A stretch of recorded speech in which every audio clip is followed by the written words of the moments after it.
එන්න අද මාත් එක්ක හදමු තායිලන්තේ හැමෝම ගිහිල්ලා අසාවෙන් කන මැංගෝ ස්ටිකි රයිස්.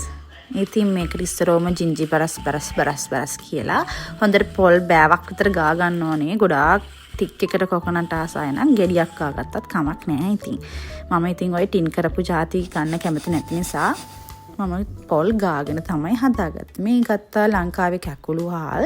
මේක ඉතින් පොඩ්ඩක් සෝක් කරගන්න ඕනේ. එතකොට හොඳට බෙරි වෙලා එනවා බත් එක. ඉතින් ඊට පස්සේ දිය කිරි චුට්ටක් දාලා අපේ විදියට තමයි මේක චුට්ටක් හැදුවේ ඉතින්. ඊට පස්සේ ඉතින් රස පදමට ඔයාලට දාගන්න පුළුවන් සීනි පෑන් එකකට. ඊට පස්සේ මේ හදන්නේ මම කොකනට් සෝස් එක. ඉතින් ඒකට එකතු කරගන්න ඕනේ ඔයාලට හදාගත්ත උක්කු කිරි ටික. උක්කු කිරි ටික සෑහෙන ඔයාලට ඇති ප්‍රමාණයට ඉතින් පෑන් එකට දාගෙන මේක රත් කරගන්න තමයි තියෙන්නේ.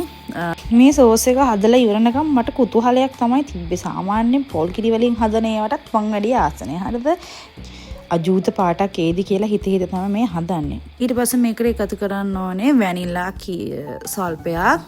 ඊට පස්සේ මේකට දාන්න ඕනේ මේක පොඩ්ඩක් උක්කු වෙන්න මේ ටික ඔක්කොම රත් වුණාට පස්සේ හොඳට පෑන් එකේ කෝන් ෆ්ලාර් ටිකක් තේ හැන්දකට තේ හැඳි දෙකක් විතර වතුර එකතු කරලා ඔයාලට ඇති පදමට මේකට දාගන්න. ඊට පස්සේ මෙන්න මේ වගේ උක්කුවට මේක හැදෙනවා සෝස් එක.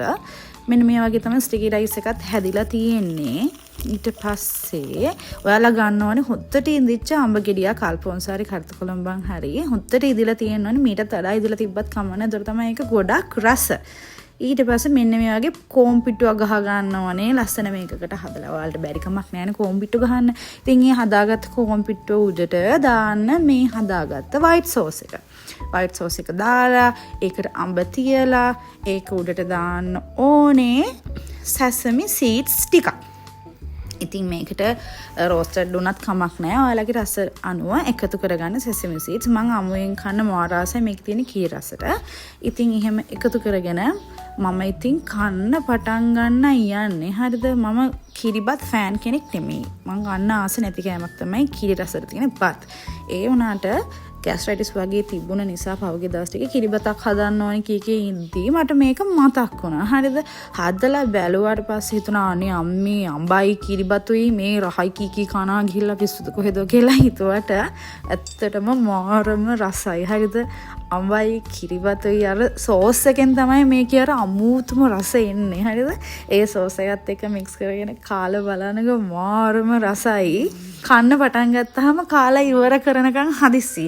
ඒ කියන්නේ කාගෙන යන තරම් රසයි. ඉතින් හරි අපි හැමදාම කන්නේ කිරිබත් ලුණු මිරිස් එක්ක නැත්නම් මොන හරි කරි එකක් එක්ක එහෙමනේ. මේක ස්වීට් ඩෙසර්ට් එකක් මාරම රසයි. හදලා බලන්න වටිනවා.